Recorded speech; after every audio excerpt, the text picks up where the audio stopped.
भवन मंगल हारी, उमा सहित जय जगत पुरारी। देवाधिदेव महादेव अगर किसी नाम का जप करते हैं तो वो भगवान विष्णु के राम नाम का जप करते हैं। इसी को प्रमाण मान करके सारे ऋषि भी जपते हैं कि राम नाम के जो आदि ऋषि हैं वो भगवान शंकर स्वयं। 2 अक्षर का भगवान का राम का नाम जो है ये कलयुग में सबसे प्रसिद्ध औषधि है। भगवान सूर्य ने अपने प्रताप का 100वां वंश हनुमान जी को दिया था, तेज भी। कनक बरन तन तेज राजा, मानव अपर गिरिन। हनुमान जी अजर अमर अविनाशी हैं।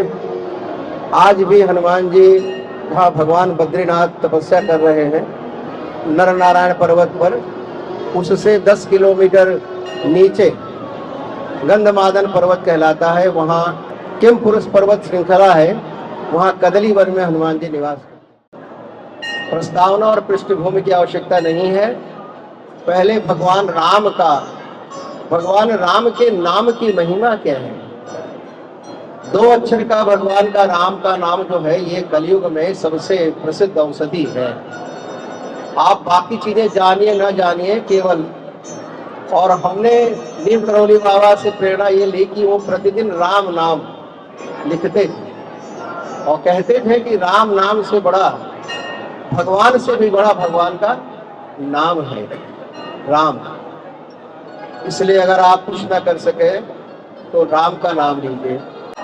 अब राम नाम की महिमा इतनी अधिक है कि राम नाम के जो आदि ऋषि हैं वो भगवान शंकर स्वयं। देवाधिदेव महादेव अगर किसी नाम का जप करते हैं तो वो भगवान विष्णु के राम नाम का जप करते हैं। इसी को प्रमाण मान करके सारे ऋषि भी जपते हैं। मंगल भवनय मंगलधारी, उमा सहित जय जपत पुरारी। भगवान विष्णु का रामावतार मानवीय नरलीलाओं से ओतप्रोत है। भगवान विष्णु रामावतार में कभी ये नहीं कहते कि वो नारायण है, वो हमेशा कहते हैं कि मैं मनुष्य हूँ। शांतं शाश्वतय प्रमेयमनघं, निर्वाण शांते प्रदम, ब्रह्मा संभोपणीं सेव्य मनीषं, वेदांत वेद्यं विभुं।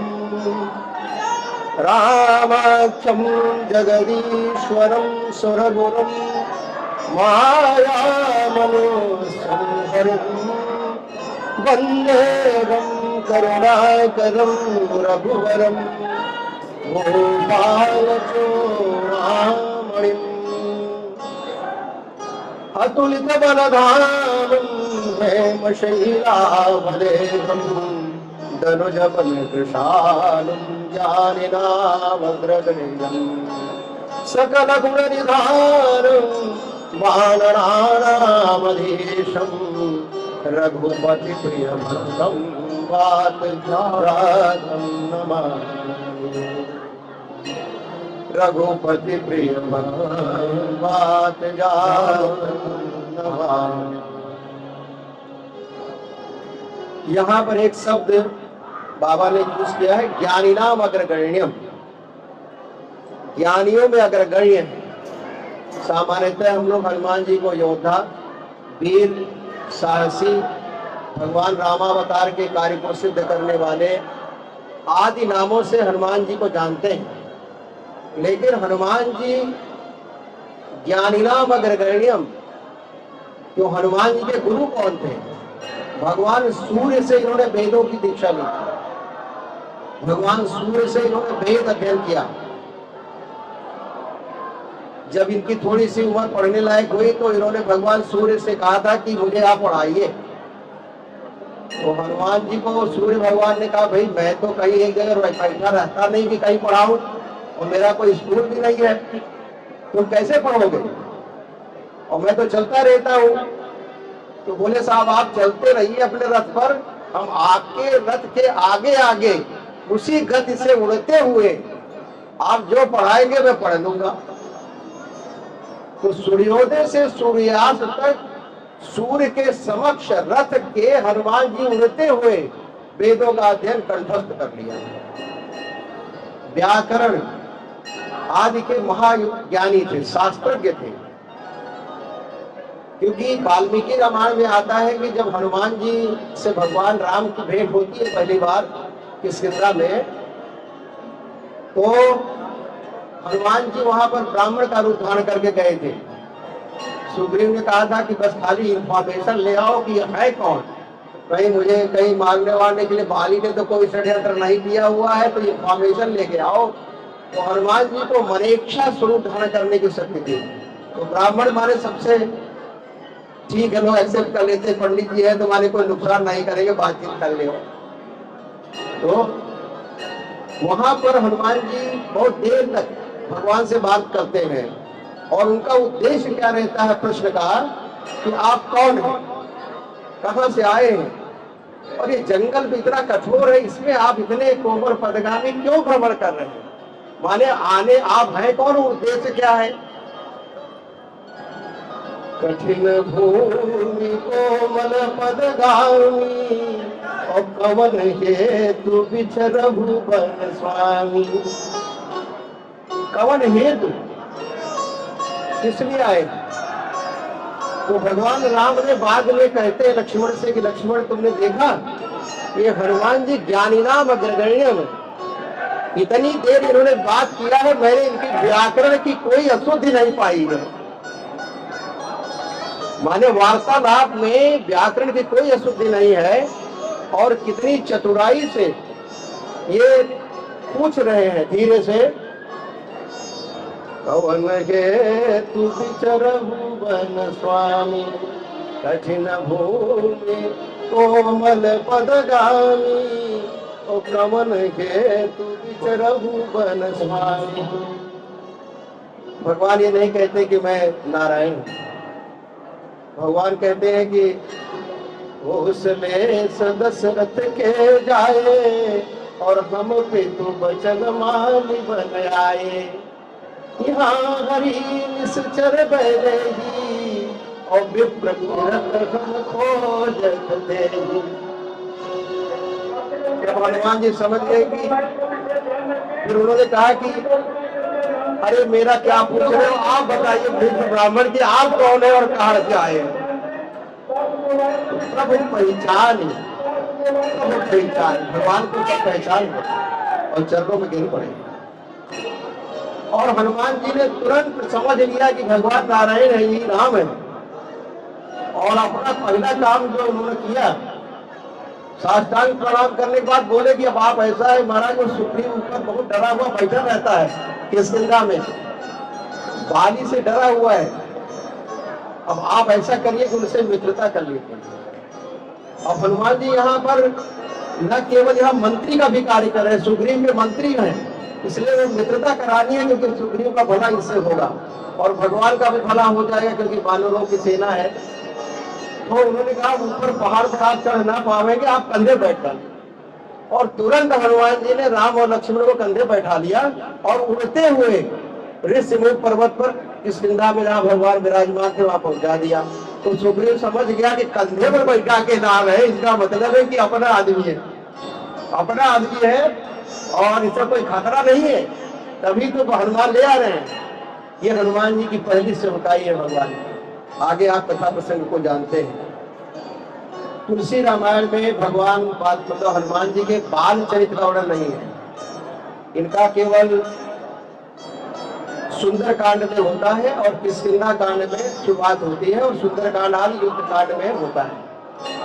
बचपन के बारे में, इनके बारे में तुलसी रामायण में वर्णन नहीं है। तुलसी रामायण में जो वर्णन मिलता है वो इससे भिन्न है, मतलब वो नहीं है वाल्मीकि रामायण में। वाल्मीकि रामायण में हनुमान जी का जन्म का पूरा वर्णन मिलता है, और यह उत्तरकांड में है। उत्तरकांड के जो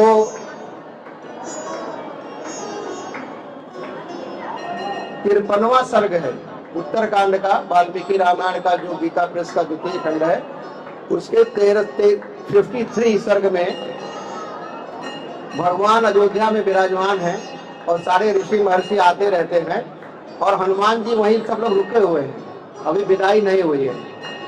तो बीच बीच में अगस्त ऋषि आए। अगस्त ऋषि जो है, अब यहाँ थोड़ा ऋषि का मैं आपको अर्थ समझा दूं। ऋषि का तात्पर्य होता है प्रोफेसर। ऋषि माने देवता नहीं, यहाँ पर ऋषि माने प्रोफेसर। रामायण के जो रामावतार के ऋषि है वो भगवान शंकर ऋषि हैं, माने भगवान राम के वो जितने भी गुण है उनके अवतार का कारण है वो शंकर जानते हैं और वो माँ पार्वती को उपदेश करते हैं। तो शंकर जी ऋषि हैं, वशिष्ठ ऋषि हैं, विश्वामित्र ऋषि हैं, याज्ञवल्क्य ऋषि हैं, भारद्वाज ऋषि हैं, भृगु ऋषि हैं, अत्रि ऋषि हैं, अनुसुईया ऋषि हैं, अगस्त ऋषि हैं, लोपामुद्रा ऋषि हैं, विभीषण ऋषि है, काकभस्वती ऋषि है। ऋषि माने professor who knows the reason and रामावतार, क्योंकि भगवान विष्णु के इतने अवतार हुए हैं और उसमें एक पर्टिकुलर अवतार के बारे में पूरी इंफॉर्मेशन रखना, तो ये हमारे यहाँ ऋषि परंपरा है, रामायण की जो ऋषि परंपरा है। इसलिए आप देखेंगे तो कुंभज ऋषि जो अगस्त ऋषि है वो इतने प्रतापशाली ऋषि है, प्रभावी, कि भगवान शंकर भी उनसे राम कथा सुनने जाते हैं। एक बार त्रेता युग माही और शंभु गयो कुंभज ऋषि पाही। भगवान शंकर भी कथा सुनने के लिए अगस्त ऋषि के पास गए। तो अगस्त ऋषि ने भगवान के रामावतार को देखा है, जो आदित्य हृदय स्तोत्र आदि क्योंकि अगस्त ऋषि के ये सब चेले हैं। दक्षिण के जितने राक्षस वगैरह है, मैं दानव और ये जितने हैं, ये जितने नाग विद्याएं हैं, जितनी तामसी विद्याएं हैं, जितने भी वो लंका तक नीचे तक जितना कोलाहल है जो पाताल का है, उसके सबके आचार्य अगस्त जी हुए हैं। मैं दानव जो है वो ऐसी माया रचना करता है, शुक्राचार्य जी उसके गुरु हैं। अब शुक्राचार्य जी ने मैं दानव को ऐसा बना दिया था कि वो मैं दानव तमाम लंका में जितना कार्यक्रम था वो सब उसी ने बनाया था। तो कहने का मतलब ये है कि अगस्त ऋषि का जो महात्म्य है वो बहुत अधिक है। यहाँ पर अयोध्या में ये प्रश्न आता है, भगवान राम स्वयं कहते हैं कि मैंने अपने युद्ध में बाली को और रावण को बहुत वीर और योद्धा देखा था और साथ ही साथ हनुमान जी को भी मैंने पाया, लेकिन मुझे ऐसा लगता है कि इन तीनों की तुलना की जाए तो हनुमान जी जो है वो इन दोनों में गांव से श्रेष्ठ है। तो मुझे इनके बचपन का चरित्र बताइए। तो अगस्त ऋषि ने भगवान राम को ही बताया है, शूरता, दक्षता, बल, धैर्य, बुद्धिमत्ता, नीति, पराक्रम और प्रभाव, शौर्यम, दाक्ष्यम, बलम, धैर्यम, प्राज्ञता, नय साधनम, विक्रमश्च प्रभावश्च अनुमति कृतालया। हनुमान जी इसके घर हैं, आगर हैं। पराक्रम, शूरता, बल और धैर्य, बुद्धिमत्ता, कोई काम वैसे नहीं करते हैं, नीति, पराक्रम और प्रभाव। अगस्त ऋषि ने कहा कि मैंने जब समुद्र को देख करके वानर सेना घबरा गई कि अब जो है वो समुद्र के पार कैसे जाएंगे, तब हनुमान जी ने अपने पराक्रम का परिचय दिया और उन्होंने कहा कि तुम लोग टेंशन न लो, समुद्र पार हम जाएंगे। क्योंकि सारे लोग जाने में असमर्थ हो गए। कोई कह रहा था मैं जाऊंगा, लौट नहीं सकता हूं, इनडेफिनिट। और लंका में अकेले जाना, और लंका की जो आधिदैविक शक्ति है, रावण के पास लंकापुरी जो है ये केवल भौतिक लंका नहीं है, वो सारी एटॉमिक एनर्जी से युक्त थी। माने चारों तरफ उसने शक्तियों का समूह एकत्रित कर रखा था। आधिदैविक शक्तियों से युक्त पूरी लंका को न केवल अपने पराक्रम से प्रवेश किया, बल्कि पूरी लंका को जलाकर राख भी कर दिया अकेले। ये इनका पराक्रम है। मेघनाद के पास में, नाग पास में बंधे और नाटक करने के लिए बंधने का अभिनय करते रहे, जिससे ये समझे कि अभी बंधे ही हुए हैं, जबकि वो तो तुरंत खुल गया। अभी मैं आपको बताऊंगा कि हनुमान जी का जब बचपन हुआ था, उसी समय सारे देवताओं ने उनको ये वरदान दिए थे, किसी भी अस्त्र शस्त्र से हनुमान जी की मृत्यु नहीं होगी। ब्रह्मास्त्र से, वज्र से, वर्षा से, मेघ से, अग्नि से, किसी वस्तु से भी। भगवान शंकर ने यहाँ कह दिया कि मेरे भी सारे अस्त्र शस्त्र से हनुमान जी की मृत्यु नहीं होगी। इंद्र का वज्र फेल हो जाएगा। भगवान ब्रह्मा जी का, जिसका ब्रह्मास्त्र का प्रयोग मेघनाद ने किया था, और हनुमान जी ने नाटक करने के लिए ब्रह्मास्त्र में ताई एक क्षण मूर्छा आई, तो उन्होंने केवल ब्रह्मास्त्र का सम्मान करने के लिए लेट गए थे, जिससे ये साले समझे कि वास्तव में ब्रह्मास्त्र लग गया है। और जब नागपाश में बाधा, तो उन्होंने कहा कि उनको पर्पस क्या है। वाल्मीकि रामायण में हनुमान जी सीता जी के भोज के पश्चात सीता जी का पता लगा लिया, सीता जी से वार्तालाप कर लिया, सीता जी से पूरी जानकारी कर ली। अब उनको ये लगा कि अब रावण का जरा असेसमेंट करना चाहिए कि रावण कितना शक्तिशाली है, उसकी सेना कैसी है, उसके पास क्या क्या है। तो उन्होंने कहा रात में ये काम हो सकता है। तो सीता जी की खोज के बहाने पूरे रात्रि में हनुमान जी ने लंका के सारे अंतःपुर के महलों की खोज की, सब जगह वो ढूंढा। वो सीता जी को ढूंढ रहे थे, लेकिन उस बहाने अंतःपुर में लंका का समस्त अंतःपुर देखा। रावण को, काला रावण राक्षसों की तरह सोया हुआ पलंग पर देखा, मंदोदरी को देखा जो दूसरी पलंग पर सोई हुई थी। इस तरह से मेघनाद का निवास, मतलब उसका भवन सब देखा सीता जी को।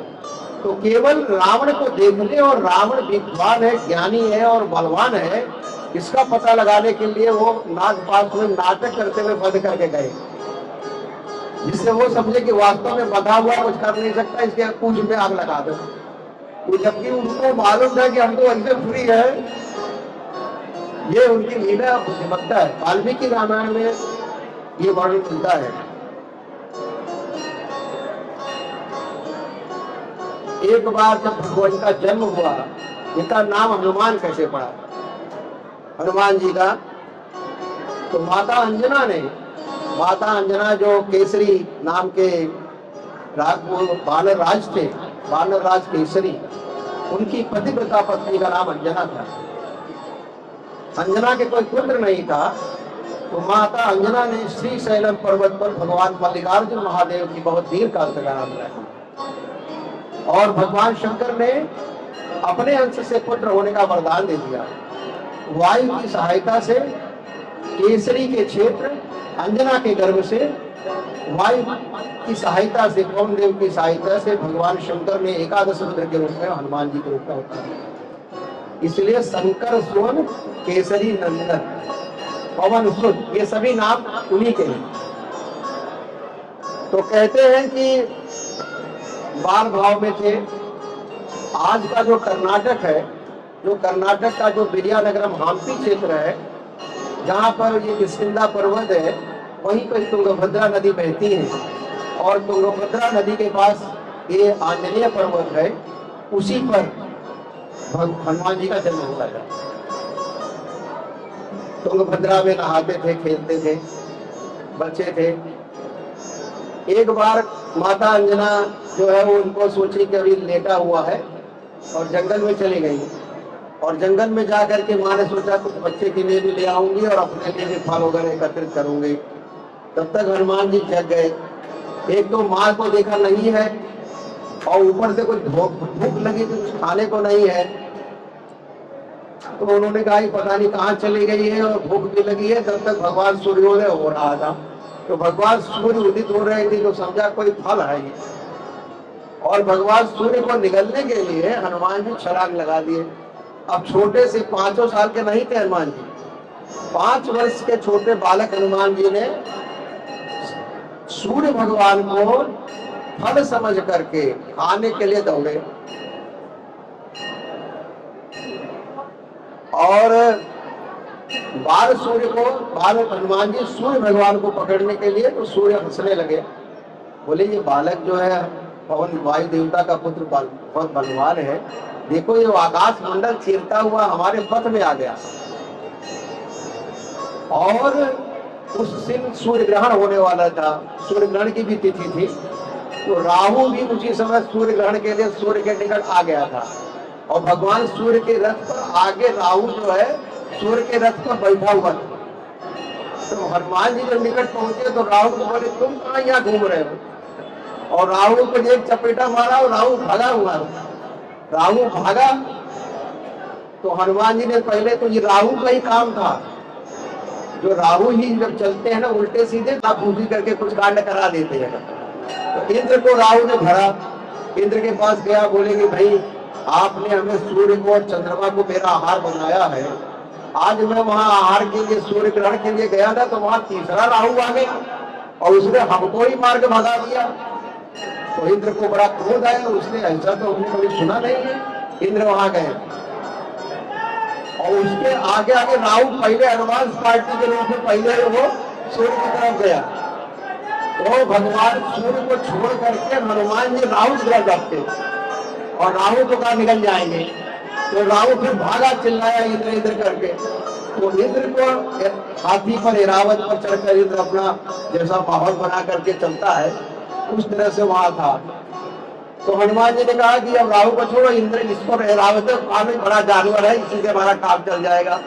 तो ऐरावत पर झपटे, जब ऐरावत पर झपटे तो इंद्र को लगा कि ये बच्चा तो है बड़ा लेकिन सूरवीर है और इसको मारना तो नहीं चाहिए क्योंकि पवन का पुत्र है। लेकिन इंद्र को क्रोध आ गया और उसने वज्र से हनुमान जी पर प्रहार कर दिया। तो हनुमान जी बच्चे थे 5 साल के और इंद्र के वज्र के प्रहार से वो ऋषिमुख पर्वत पर आकाश से गिर पड़े और उनकी बाईं हड्डी जो ठुड्डी होती है, ये नीचे इसको ठुड्डी उनकी टूट गई और मूर्छित हो गई। उनकी बाईं ठुड्डी टूटने के कारण उनका नाम हनुमान। हनुमान टूटी हुई हड्डी, ये उनके चेहरे के नीचे वाली हड्डी टूट गई थी। पवन देवता उनके पिता ने वो बड़े नाराज हुए।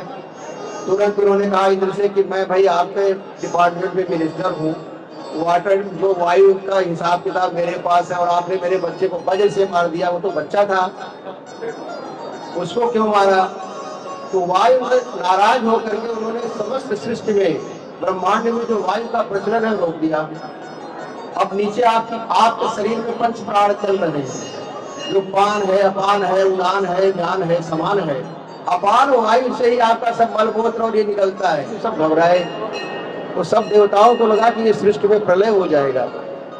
ब्रह्मा जी के पास गए, ब्रह्मा जी ने कहा ये कारण सहित है और हम लोगों को तत्काल चल करके पवन देव के जो पुत्र है हनुमान, इसकी रक्षा करनी चाहिए।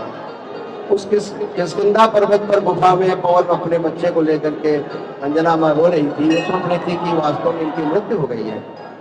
तो ब्रह्मा जी आए और ब्रह्मा जी ने अपने कमंडल के जल से जल छिड़का और हनुमान जी जीवित होकर बैठ गए।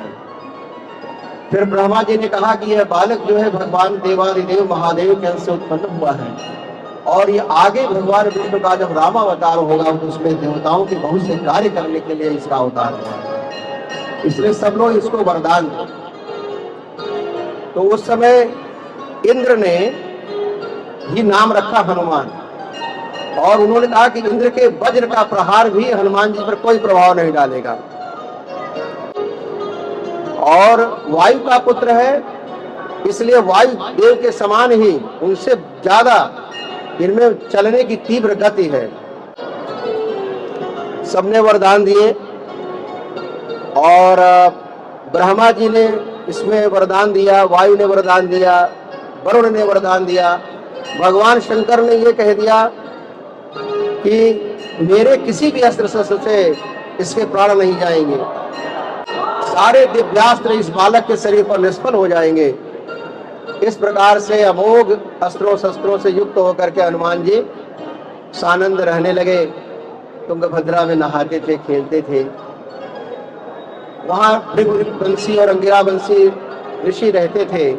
तो बाल स्वभाव बस हनुमान जी चपल बहुत थे। तो वो ऋषियों का कभी उनका उत्तरीय, कभी उनका कमंडल, कभी सब ले दे के तुंगभद्रा में फेंक देते थे। उन्होंने बुलाया, बोला बेटा तुम ऐसा काम क्यों करते हो, तो पहले तो हम लोग सेवा तो कुछ करते नहीं हो, ऊपर से कमंडल उमंडल ये भी सब उल्टा सीधा करके फेंक देते हो। तो उन्होंने उस पर ध्यान नहीं दिया। हनुमान जी बच्चे तो थे लेकिन मर्यादा का उल्लंघन करने लगे ऋषियों का। तो ऋषियों ने कहा हम लोग क्या करें, बहुत परेशान कर दिया है। तो ऋषियों ने श्राप दे दिया थोड़ा सा। उन्होंने कहा तुम्हें अपने बल का बहुत अभिमान है, इसलिए तुम्हें अपने बल का जो है विस्मृति हो जाएगी, तुम्हें अपने बल की और पराक्रम की विस्मृति हो जाएगी।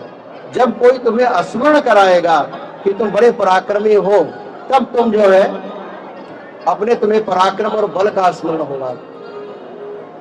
इससे हनुमान जी शांत हो गए और उनको बल पराक्रम उनका विस्मृत सा हो रह गया। सुग्रीव के साथ रहते हुए बाली और सुग्रीव का युद्ध हुआ। सुग्रीव मारा गया काफी और निकाल दिया गया, राज्य छीन लिया गया, लेकिन हनुमान जी वहां कुछ रोल नहीं किए। तो लोगों ने पूछा कि हनुमान जी तो वहां थे, सुग्रीव की सहायता उन्होंने क्यों नहीं की। तो उन्होंने कहा कि हनुमान जी को किसी ने बताया ही नहीं कि आप इतने बलवान हैं, और इसीलिए वो सुग्रीव के पक्ष में उन्होंने कोई कार्य नहीं किया, वो शांत रहे। यह उनके, जब हनुमान जी का रामावतार में होता है, जब जामवंत कहते हैं का चुप साध रहे बलवाना, राम काज लगी तब अवतारा, राम काज लगी तब अवतारा, सुनत भयहु पर्वतारा। जैसे ही कहा कि राम के कार्य के लिए ही तो आपका अवतार हुआ है और आप शांत होकर बैठे हुए हैं। तुरंत सुनते ही हनुमान जी एकदम से पर्वताकार, भूधराकार उनका शरीर हो गया और उन्होंने पूछा कि मैं क्या करूं, मुझे आज्ञा दीजिए, मैं क्या करूं। बड़ा इंटरेस्टिंग है,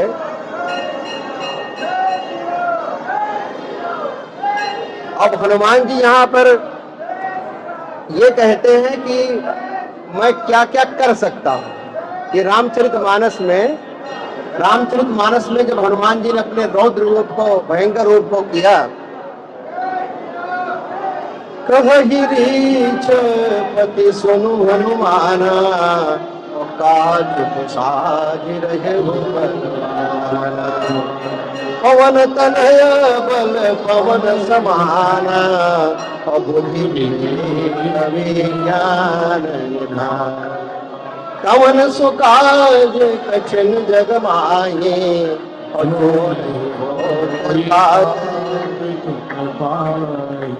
राम काज लगी तब अवतारा, और सुनत ये परम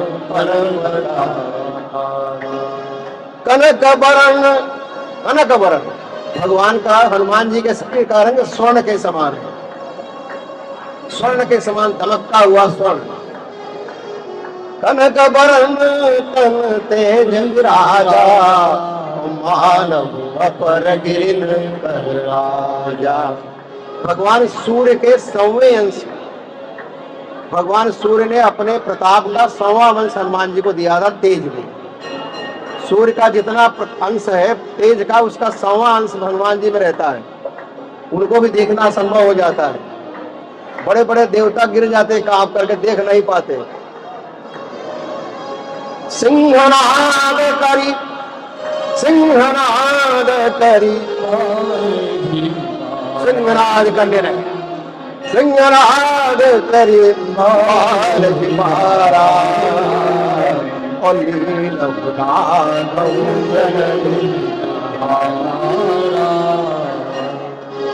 सिंहनाद करी 12 अब हनुमान जी का जब पराक्रम बता दिया गया तो सिंहनाद करने लगे। हनुमान जी की जो लंका यात्रा है ये बड़ी अद्भुत है। ये हनुमान जी के पराक्रम की पराकाष्ठा है और सारे देवता इसको देख रहे थे कि हनुमान जी कैसे लंका जाते हैं। पहला तो उन्होंने ऑफर कर दिया, सिंहनाद करी बार बारा और लीलऊं निकल जाऊं समुद्र को, लाघव और तो इसको पार चला जाऊं। तो लील गिनाघऊ जलने दिखारा। और दूसरा काम क्या करूं, आप लोग टेंशन मत लीजिए, सहित सहाय रावण ही मारी, सहित सहाय रावण ही मारी, और आन त्रिकूट उबारी। जिस त्रिकूट पर्वत पे लंका बसी हुई है, उस त्रिकूट पर्वत को रावण सहित मार करके, त्रिकूट पर्वत को उखाड़ करके यहां भी लाके रख दूं, रावण का वध कर दूं, समुद्र को निगल जाऊं, रावण को उसके सब सहायकों सहित मार डालूं, और त्रिकूट पर्वत लंका को यहीं उठा लाऊं जहां भगवान बैठे हैं किष्किंधा पर, किसी को कहीं जाने की जरूरत नहीं है। लेकिन ये सब मैं कर सकता हूं, क्योंकि हनुमान जी ने जब माँ सीता से मिले हैं तो वाल्मीकि रामायण में एक बड़ी अजीब बात, माँ जब रोने लगी और बहुत रो रही थी और वहां देखा कि राक्षसियों से घिरी रहती हैं, तो हनुमान जी ने एक ऑफर दिया। हनुमान जी ने कहा, माँ रो मत, मेरे कंधे पर बैठ जाओ, मेरे कंधे पर बैठ जाओ, और अभी जैसे मैं आया हूं वैसे ही तुम्हें अपने कंधे पर बैठा करके भगवान राम के पास ऋषिमुख पर्वत पर जहां भगवान विराजमान हैं, वो विरह में हैं, वहां पहुंचा देता हूं।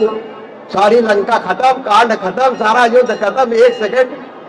तो माँ ने कहा, ये लड़का है तो बड़ा वाचाल, बड़ा मेधावी, लेकिन ये तो पूरा रामावतार का खाद खत्म कर देगा, फिल्म हिंड हो जाएगी। तो उन्होंने कहा कि नहीं बेटा, ऐसा संभव नहीं है, मैं गिर जाऊंगी, मैं तुम्हारे कंधे पर कैसे बैठूंगी, मैं नहीं जा सकती हूँ।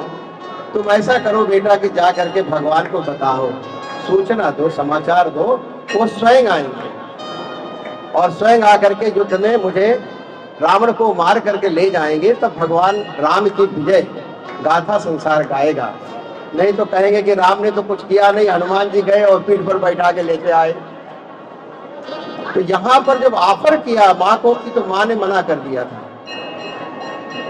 हनुमान जी ने शुरू में कह दिया कि मैं जाऊं, रावण को मार डालूं, त्रिकूट को जो लंका त्रिकूट पर्वत पर है उसको सहित रावण को मारकर उखाड़ लाऊं, समुद्र को निगल जाऊं या पी जाऊं, जो बताइए वो मैं कर दूं।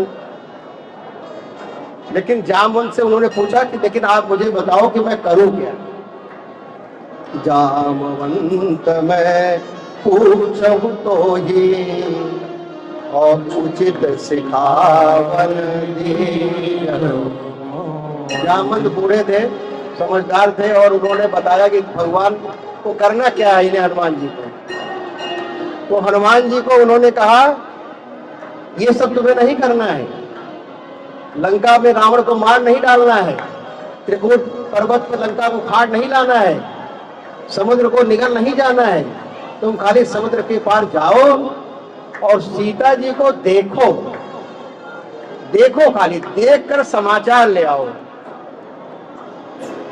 इतना करहूं तात तुम जाई, इतना करहूं तात तुम जाई, और सीता ही देखी, देखी माने सीता जी खाली देखना, उनको ये ऑफर बात कर देना कि चलो अभी भगवान के पास पहुंचा देते हैं, कंधे पर माँ बैठ जाओ, काहे रो रही हो। सीता ही देखी कहाँ सुधी आई, माँ की खोज खबर ले आओ, उनको देख कर आओ, समाचार दो। तब निज भुज बलराज बनैना, और कौतुक लागे संग। भगवान नारायण का जो राम अवतार है, भगवान विष्णु, जिनके प्रताप से पृथ्वी हिलती है, वो स्वयं बंदरों की सेना लेकर के, आप सब लोगों को लेकर के जाएंगे, रावण का विनाश करेंगे और वापस आएंगे। तब संसार जो है रामावतार की गाथा गाएगा। कपिसेन संग संघारि निशिचर राम सीधयानी है। त्रिलोक पावन सुजस सुर मुनि नारदादि बखानी है। जो सुनत गावत कवत औषध परम पद नर भावये। रघुवीर पद पदोज मधुकर दास तुलसी गावै। हनुमान जी के बल पराक्रम का कोई अंत नहीं है। हनुमान जी अजर अमर अविनाशी हैं। आज भी हनुमान जी वहाँ भगवान बद्रीनाथ तपस्या कर रहे हैं नर नारायण पर्वत पर। उससे 10 किलोमीटर नीचे गंधमादन पर्वत कहलाता है, वहाँ किम पुरुष पर्वत श्रृंखला है। वहाँ कदली वन में हनुमान जी निवास करते हैं। आज भी कदली वन में हनुमान जी निवास करते हैं, क्योंकि वो अजर अविनाशी हैं। वहाँ पर सारे गंधर्व भगवान के राम अवतार का गान करते रहते हैं। और आप लोगों को एक रहस्य बताऊं, हनुमान जी की गुरु जो है वो माँ सीता है।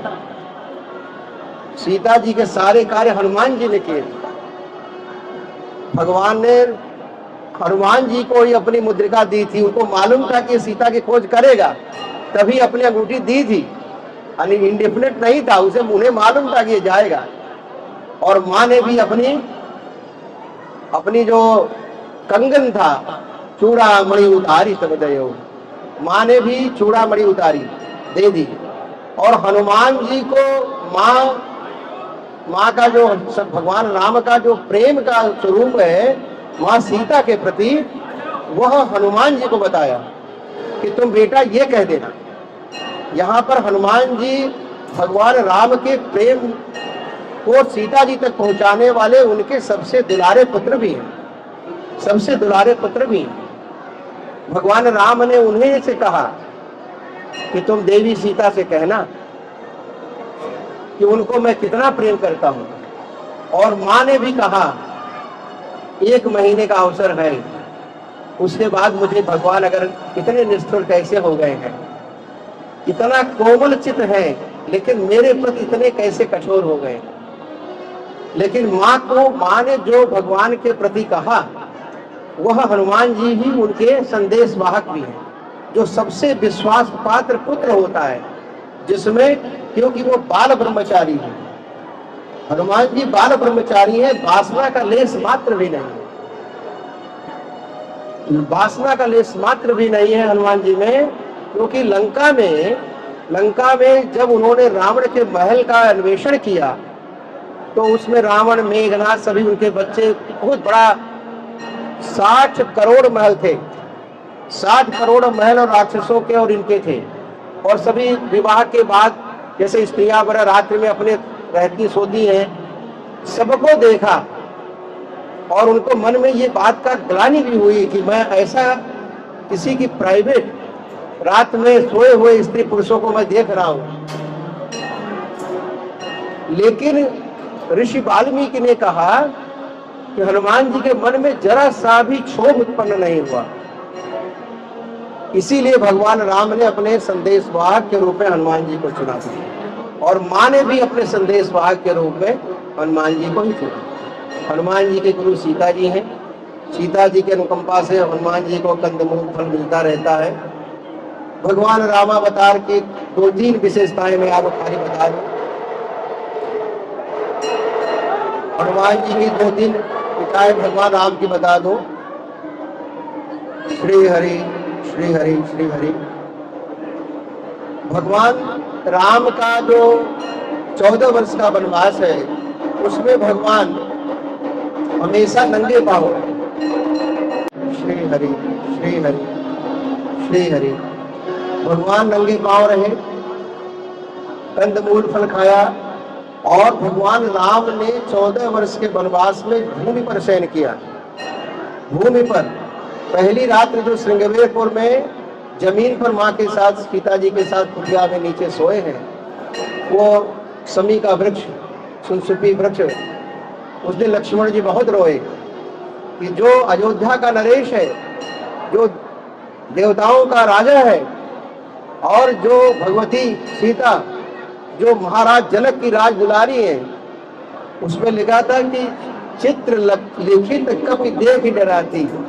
सीता जी को अगर बंदर का चित्र दिखा दिया जो तो डर के मारे भाग जाती थी। और यहाँ नंगे पांव कि जमीन पर सोना, कंदमूल धारण करना, और जो भगवान राम के वस्त्र थे वो गैरिक वस्त्र थे, ऋषियों के, मृग चर्म धारण किए हुए थे, मृग चर्म धारण किए थे, काला मृग चर्म, और उत्तरीय भी उनका सन्यासियों का, नंगे पांव, जटाएं बढ़ी हुई, दीर्घ बाहु, दीर्घ शरीर, केवल एक आयुध उनके पास धनुष बाण था, जिससे क्षत्रिय होने का या वीर होने का एक शेष उनके पास चिन्ह था।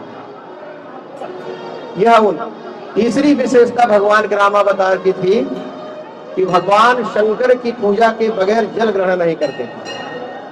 भगवान शंकर का बिना पूजन किए राम जल ग्रहण नहीं करते थे। लिंग था विधिवती करी पूजा, और शिव समान नहीं, शिव द्रोही मम दास कहावे, और सोनर मोही सपने हो नहीं भाव। लिंग था विधिवती करी पूजा, शिव समान मोही प्रिय नहीं दूजा। भगवान रामेश्वर महादेव की स्थापना भगवान राम ने स्वयं अपने हाथों से की।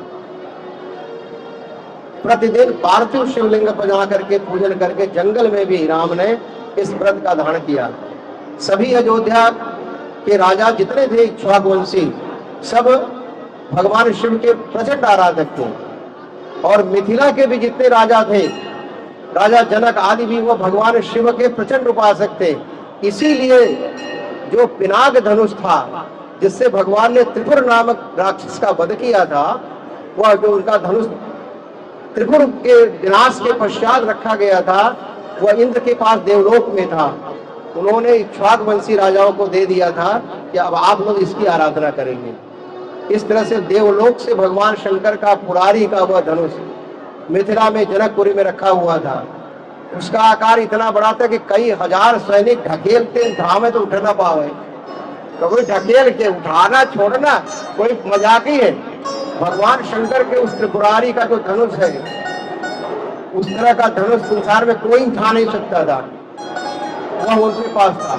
इस तरह से भगवान हनुमान जी का रामावतार में योगदान, हनुमान जी का बाल्यावस्था, उनकी वीरता, उनका अजर अविनाशी होना, और आज भी कलयुग में भगवान राम का जहाँ भी स्थापना है, नाम होता है, वहाँ हनुमान जी रहते हैं। और हनुमान जी रक्षा का भार उनके पास रहता है। वो जहाँ दुष्टों को मारते हैं वहीं पर साधुओं की रक्षा करते हैं। तो हम लोग बड़े सौभाग्यशाली हैं कि हनुमान जी की आराधना का हम लोगों को सुअवसर मिल गया है। नीम करोली बाबा जैसे सिद्ध महापुरुषों ने हनुमान जी की स्थापना करके इस लोक कल्याण के लिए बहुत बड़ा उपकार किया है।